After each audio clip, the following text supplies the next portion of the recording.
오늘은 근심과 걱정에 대하여서 우리 주님께서 주시는 그 귀한 하나님의 말씀입니다. 근심과 걱정이 없는 그런 사람들이 없어요. 오늘 이 시간에도 예배를 드리러 나온 여러분들 삶 가운데 크고 작은 그런 문제들이 있을 줄 압니다. 또 그러한 문제로 오늘 이 시간 고민하고 있는 그런 성도들도 있을 줄 압니다. 제가 종종 바닷가에 가서 보게 된다라고 하면 파도가 치는 것을 보게 되죠.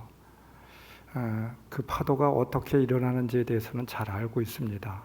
과학적으로 또 물리학적으로 그 파도가 어떻게 생기는지에 대해서는 이미 알고 있는데 그 파도를 보면서 늘 이런 생각을 해보게 됩니다. 어떻게 끊임없이 저렇게 파도가 치고 있을까, 이런 생각을 해보게 돼요. 우리 인생에 있어서도 마찬가지가 아닐까 싶습니다. 이 걱정과 근심이 끊임없이 우리 삶 가운데 그렇게 일어나고 있지 않습니까?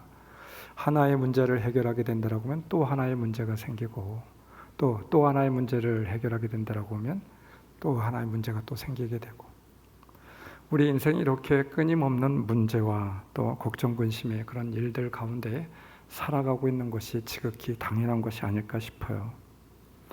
어떤 사람이든지 또 어떤 지위에 있는 사람이든지 크고 작은 많은 문제를 가지고 살아가고 있고, 그 문제에 대해서 걱정, 근심을 가지고 살아가고 있습니다.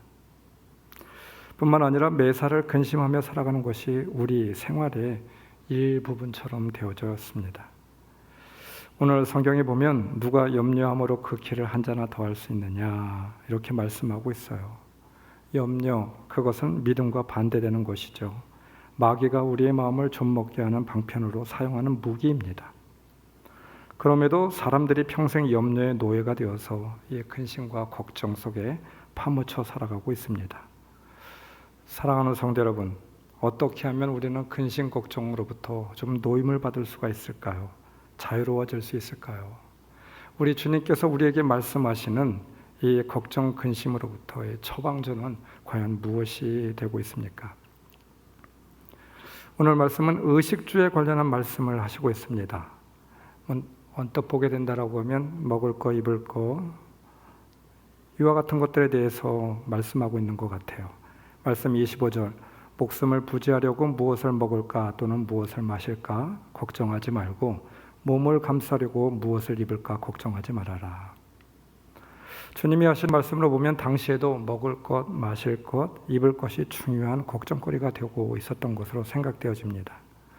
예나 지금이나 의식주의 문제는 아주 근본적인 것이 되겠죠. 또 중요한 것입니다. 걱정, 근심의 가장 본질적인, 어떻게 보게 된다고 하면 본질적인 문제라고 할 수 있습니다.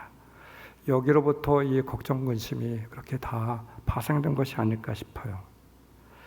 걱정, 근심의 출발점은 어디로부터 비롯되고 있는 것입니까? 살아있다라고 하는 것에서부터 출발을 합니다. 우리가 살아있지 않다라고 하면 걱정, 근심도 없을 것입니다. 사는 것에 가장 중요한 것이 바로 의식주의 문제이죠. 예수님은 사람들이 먹는 것, 입는 것 걱정하지 않았다라고 하면 걱정하지 말라 말씀하지 않았을 것입니다. 많은 사람들이 오늘날과 같이 이러한 문제를 가지고 그때에도 걱정하였기 때문에 걱정하지 말라 말씀하시면서 이 의식주의 문제를 가지고 말씀하셨습니다. 또 주님께서 공생애를 처음 시작하였을 때 어떤 일이 일어났습니까? 사탄이 시험을 하게 되잖아요. 공생애 시작도 전에 사탄이 시험을 하는데 그 주된 관심사가 빵을 가지고 시험을 하였습니다. 돌덩어리를 가지고 빵으로 바꾸라 라고 하는 시험이었고, 재물과 명예에 관한 그런 시험이었습니다. 40일 동안 먹지 못하였기 때문에 먹을 것이 가장 간절한 것이기도 하지만 사람이 살아가는데 먹는 것은 제일 중요한 문제라고 하는 것이겠죠. 먹지 못하면 죽을 수밖에 없습니다. 그래서 고민과 걱정의 근원이 되고 있는 것이겠죠. 예수님이 십자가에 달려 돌아가실 때 병사들이 예수님의 옷을 제비를 뽑아서 서로 갖겠다고 하였습니다. 예수님의 겉옷은 어떠하였습니까? 땀과 피로 얼룩진 보잘것없는 옷이었을 것입니다. 우리에게는 죄사함을 받기 위한 거룩한 옷이고, 그 옷이 오늘날 우리들에게 있다고 하면 그 옷은 정말 보물과 같은 그런 옷이 되겠죠. 그러나 당시에는 십자가에 죽을 죄수가 입었던 옷이고 남루하고 그냥 추한 옷이었습니다. 그런데 그 옷을 서로 갖겠다고 아우성이었습니다. 그것도 로마의 관리이고 공문이었던 사람들이 옷을 서로 갖겠다고 아우성이었습니다. 그만큼 먹거리, 입을 거리가 부족했다라고 하는 사실이겠죠. 정치적으로도 로마의 압제 속에서 자유와 인권을 빼앗긴 삶이었습니다. 하고 싶은 일 마음껏 하고 내가 노력한 대로 보상받을 수 있는 사회가 아니었다는 말입니다. 현대 사회 속에서 먹지 못하는 사람들은 적지만 어떻게 하면 우리의 고민은 더 좋은 것을 먹을까, 더 좋은 것을 입을까, 더 좋은 곳에서 살까 걱정합니다. 더 좋은 것, 더 좋은 집, 더 좋은 옷, 더 좋은 생활, 더 좋은 지, 이런 것들 때문에 걱정을 하게 되는 것이죠. 여러분, 본문의 의미는 무엇입니까? 오늘 말씀은 앞문장, 결론에 대한 부연 설명의 말씀이에요.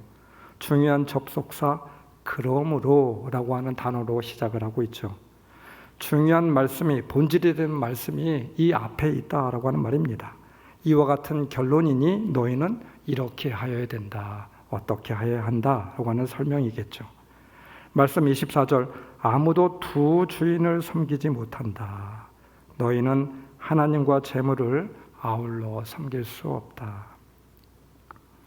아울러라고 하는 의미는 같이, 함께라고 하는 말씀이겠죠. 너희는 하나님과 재물을 함께 섬길 수 없으니 어떻게 하라는 것입니까? 그러니 한쪽을 먼저 택해야 된다. 우선순위가 무엇이냐 묻고 있는 말씀이에요. 무엇을 먼저 선택해야 하는지에 대한 그런 말씀이겠죠. 먹는 것, 입는 것 해결해 주겠다라고 하는 의미에 초점이 가 있는 것이 아닙니다. 먼저가 무엇인지, 너의 주인이 무엇인지 먼저 그것을 선택하라, 이 말입니다. 33절, 결론적으로 너희는 먼저 그의 나라와 의를 구하여라. 먼저 그의 나라와 의를 구하라. 먼저가 우리는 무엇인지 알아야 되겠어요. 먼저 붙들어야 할 것, 먼저 가져야 될 것, 먼저 바라보아야 할 것, 여기에 우리 인생의 지혜가 있는 것이 아니겠습니까? 여기에 우리의 걱정, 근심에서 놓여놓을 수 있는 것이 아니겠습니까? 먼저와 나중에 붙들어야 할 것이 있다는 말입니다.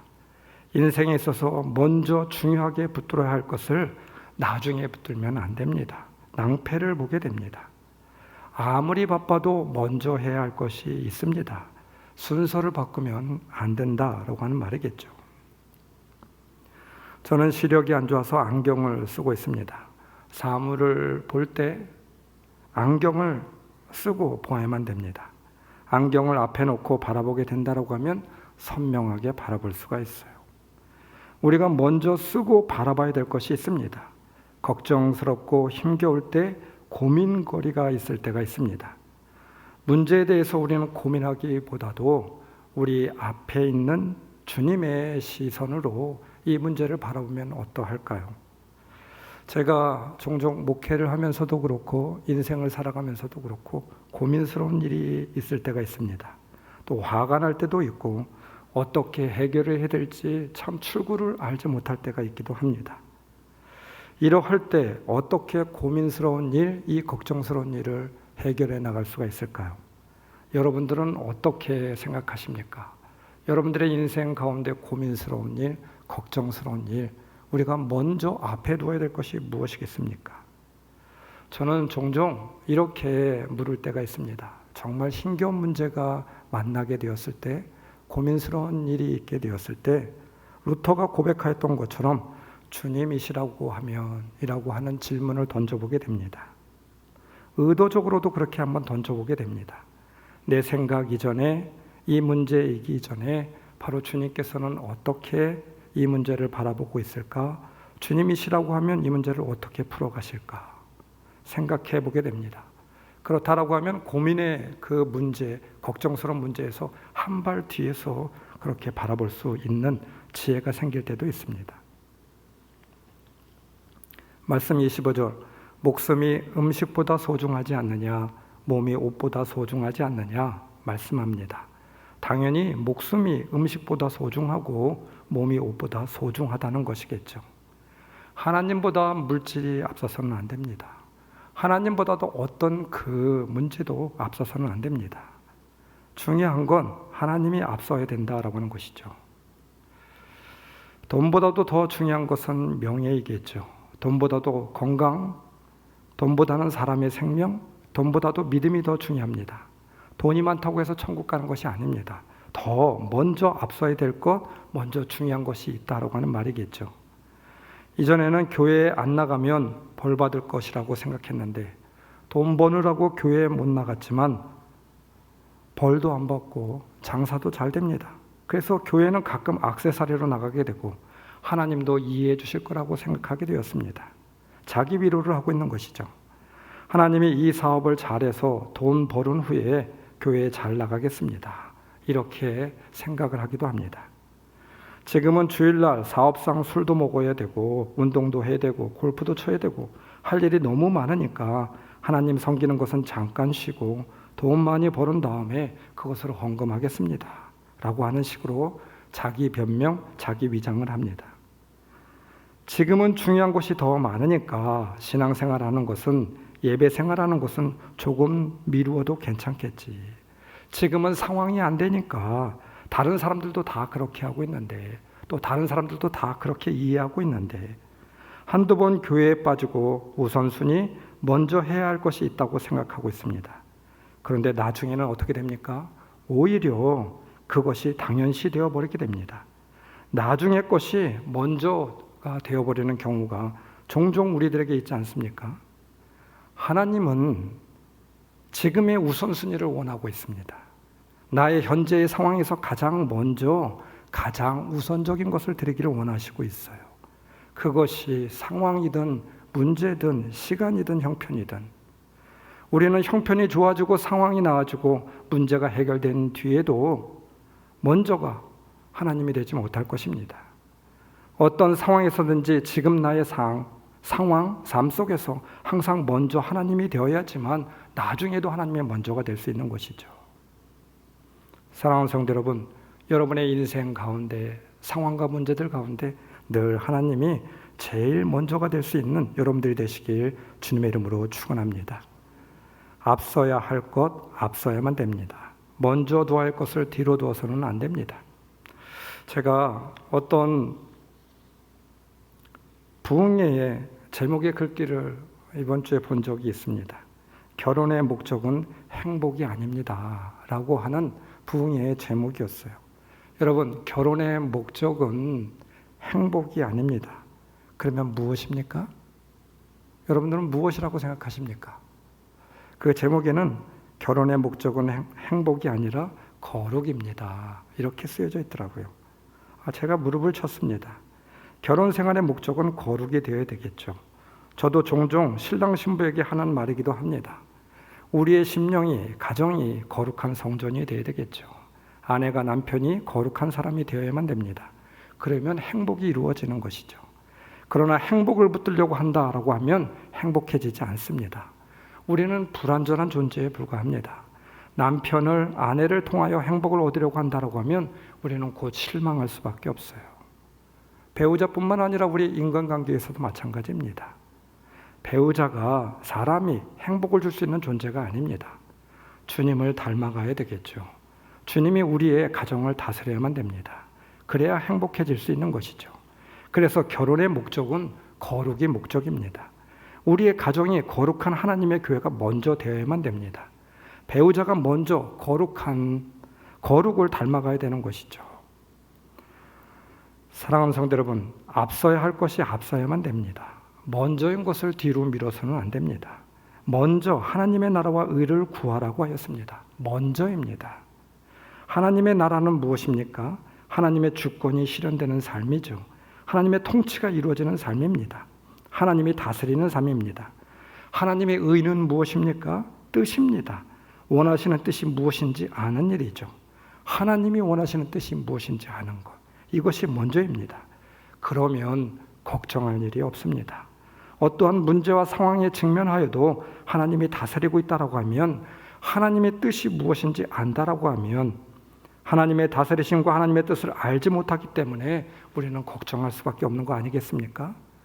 먼저가 되어야 될 것을 먼저 힘써 붙들 때 우리는 걱정해서 노임을 받을 수 있습니다. 여러분, 신앙생활을 하면서 우리가 언제까지 먼저와 나중에 대하여서 이야기해야만 되겠습니까? 언제까지 우리는 먼저와 나중에 대해서 고민해야만 되겠습니까?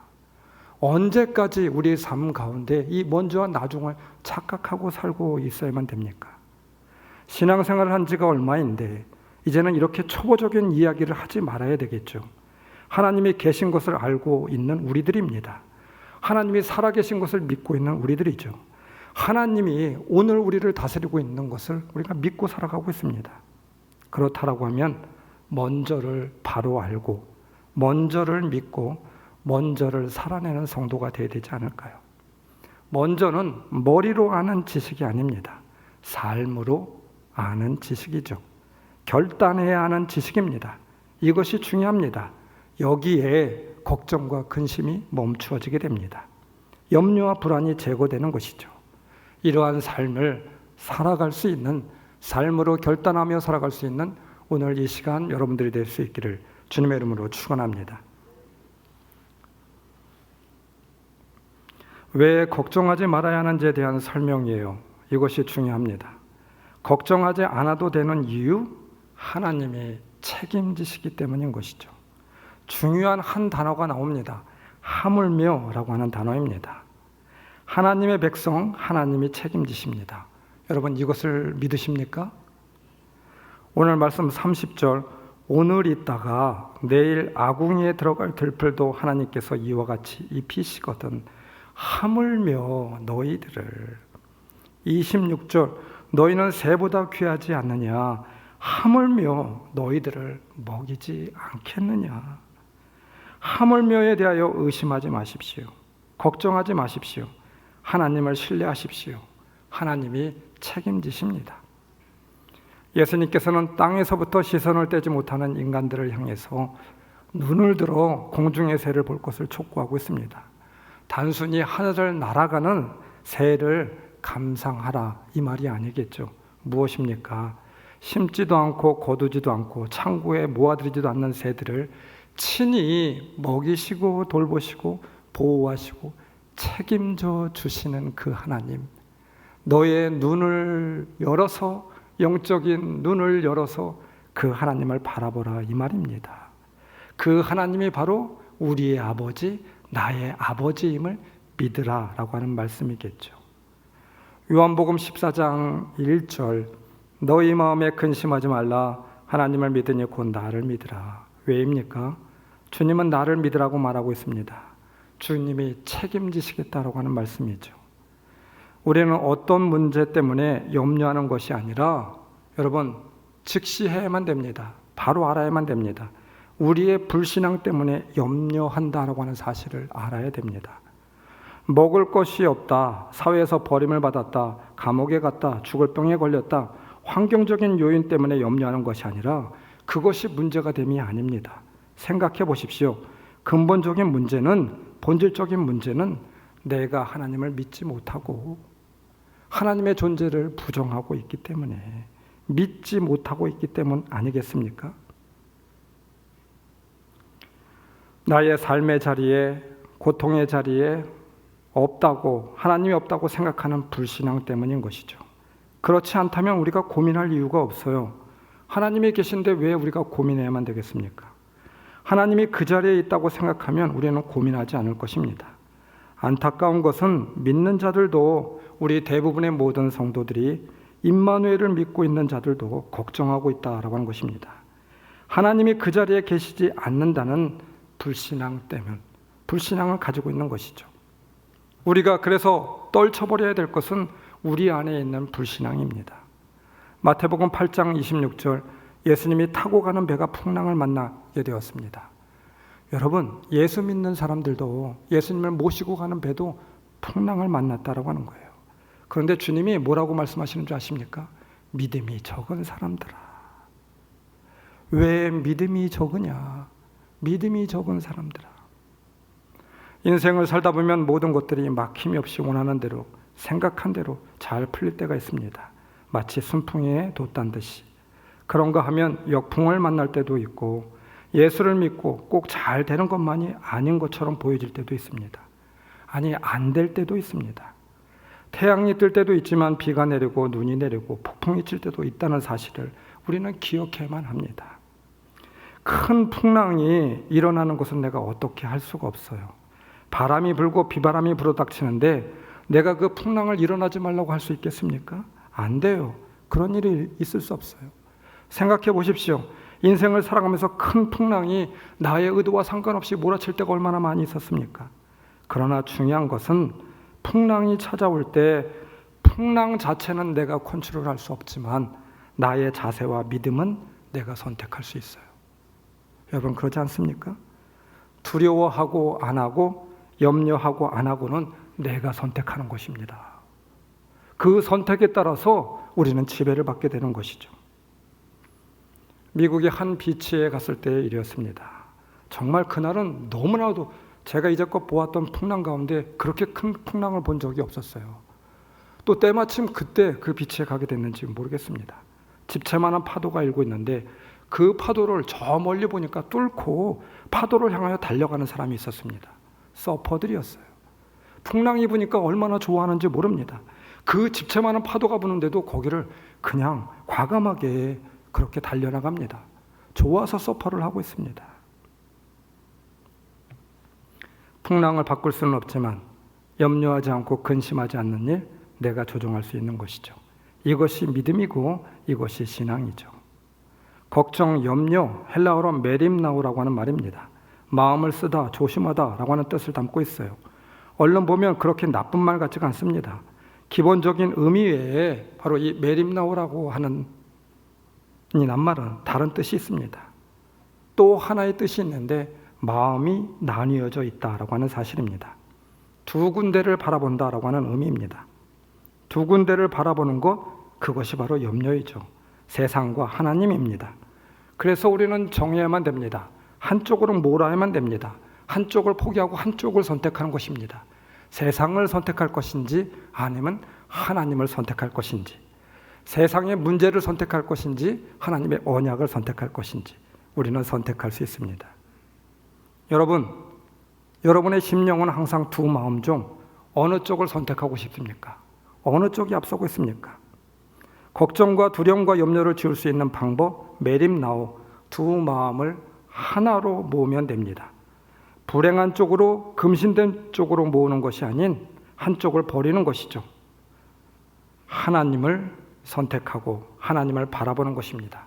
세상을 포기하고 세상을 부정하고 하나님을 선택하는 것이죠. 어떤 성도는 제가 이런 말씀을 드리면 목사님, 그게 말대로 잘 됩니까? 하는 분들이 있습니다. 물론 잘 되지 않습니다. 그렇지만 믿는 성도들은 그렇게 해야만 합니다. 선택하는 자들입니다. 믿음으로 선택하는 자들, 이런 사람들이 바로 믿음의 사람들이죠. 성경은 말씀하고 있어요. 항상 기뻐하라, 범사에 감사하라 말씀합니다. 이 말씀은 우리 인생에 항상 기쁜 일만 있어서 기뻐하고 감사한 일만 있어서 감사하라고 하는 말이 아니겠죠. 그러나 나는 기뻐하겠다, 기쁜 쪽을 택하겠다, 감사한 쪽을 택하겠다. 예수 안에서 여러분에게 바라시는 하나님의 뜻이래요. 데살로니가전서 5장 24절, 결론적으로 이 말씀은 잘 보지 않고 있는데 여러분을 부르시는 분은 신실하시니 이 일을 또한 이루실 것입니다.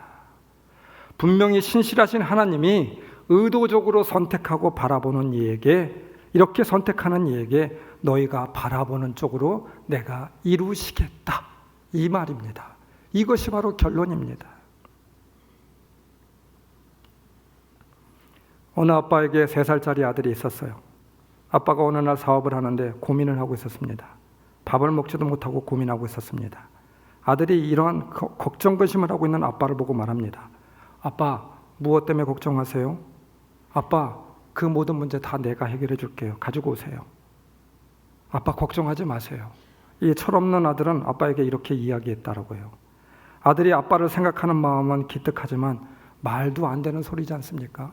어떻게 3살짜리가 아빠가 고민하는, 아빠가 사업에 대한 걱정, 또 아빠가 인간관계에 대한 걱정, 여러 가지 인생의 문제에 만나는 이 걱정을 3살짜리 아들이 어떻게 다 해결해 줄 수 있겠습니까? 어떻게 다 자기에게 가지고 오면 해결해 줄 수 있다는 말입니까? 어린 아들이 아빠를 사랑하고 염려하는 갸륵한 이 마음에 아빠는 너무 힘이 되었다라고 해요. 그리고 아들의 위로의 말에 더불어 더 깊은 깨달음을 갖게 되었다고 합니다. 그렇지, 내가 아들과 같지 않은가? 그렇지, 내가 어떻게 내 회사와 종업원과 또 여러 가지 문제를 책임질 수 있겠어? 나의 사업도 내가 책임지는 것이 아니지. 나의 인생도 내 스스로 책임질 수 있는 것이 아니지. 3살짜리 아들이 아빠 내가 다 해결해 줄 거와 같은 소리가 아니었겠는가? 그날 밤에 마음 깊숙한 곳으로부터 주님께서 주시는 소리를 들을 수 있었다고 합니다. 그렇습니다. 믿는 자로서 내가 해결하지 못할 것을 붙들고 내가 해결하라고 하였어요. 여러분, 이제부터 우리는 하나님 앞에 이렇게 고백해야만 됩니다. 하나님 용서하여 주세요. 이제부터 당신이 해결해 주세요. 이렇게 우리가 고백하며 기도하며 나아가야 되지 않을까요? 여러분, 우리는 내가 한다고 말하지 않았습니까? 내가 하려고 고민하고 애쓰지 않았나요? 하나님은 우리가 할 수 없는 일을 고민하며 짐을 지기를 원하시지 않고 계십니다. 오늘 이 시간 우리는 바로 해야 되겠어요. 여러분의 가정은 누구의 것입니까? 여러분의 것입니까? 그러면 고민할 수 있습니다. 그러나 하나님의 것이라고 고백한다라고 하면 하나님께 그 모든 문제를 내어 맡기십시오. 여러분의 자녀들 누구의 것입니까? 오늘 이 시간 우리가 바로 해야만 되겠습니다. 하나님의 것입니까? 아니면 여러분들의 것입니까? 여러분들의 것이라고 하면 고민할 수 있습니다. 그러나 하나님의 자녀라고 하면 하나님께 맡기십시오. 다시 한번 묻습니다. 여러분들의 직장, 여러분들의 사업, 여러분의 것입니까? 여러분의 것이라고 하면 여러분들이 고민할 수 있습니다. 고민해야만 됩니다. 그러나 하나님의 것이라고 믿고 고백하는 자는 하나님께 맡기십시오. 그러면 하나님이 해결하여 주실 줄 믿습니다. 중요한 것은 문제를 묵상하지 말고 우리는 하나님을 묵상해야만 됩니다. 하나님의 능력은 무한하시죠. 그래서 우리는 하나님을 선택해야만 됩니다. 문제의 크기가 아닙니다. 여러분 가슴 속에 있는 하나님의 크기, 믿음의 크기, 신앙의 크기이죠. 그러므로 선택하십시오. 크신 하나님께 문제를 맡길 것인지, 그렇지 않으면 내가 할 수 없음에도 불구하고 내가 그 짐을 지고 갈 것인지. 사랑하는 성도 여러분, 오늘 이 시간 우리가 믿음으로 다시 한번 고백합시다. 선포합시다. 하나님, 나는 할 수 없습니다. 하나님이 해결해 주세요. 나는 선택합니다. 하나님이 돌보실 것을 선택합니다. 고백하며 나아갈 수 있는 저와 여러분들 되시기를 주님의 이름으로 축원합니다. 그러므로 걱정과 염려에서 자유함을 얻을 수 있는 하나님의 참된 백성들이 다 될 수 있기를 주님의 이름으로 축원합니다. 기도하시겠습니다. 하나님 아버지, 오늘 이 시간에도 우리는 여전히 걱정과 문제로 염려하고 있습니다. 우리의 부족한 신앙을, 우리의 불신앙을 주님 용서하여 주시옵소서. 전적으로 주님만 믿고 의지하며 나아갈 수 있는 우리 모두가 될 수 있도록 인도하여 주옵소서. 크고 작은 많은 문제들 가운데 주님을 선택합니다. 하나님의 돌보심을 선택합니다. 오늘의 말씀과 같이 하나님께서 돌보시고 책임져 주실 것을 믿고 선택하며 나아갈 수 있는 귀한 성도들 되게 하여 주옵소서. 우리의 불신앙을 주님 용서하여 주시옵소서.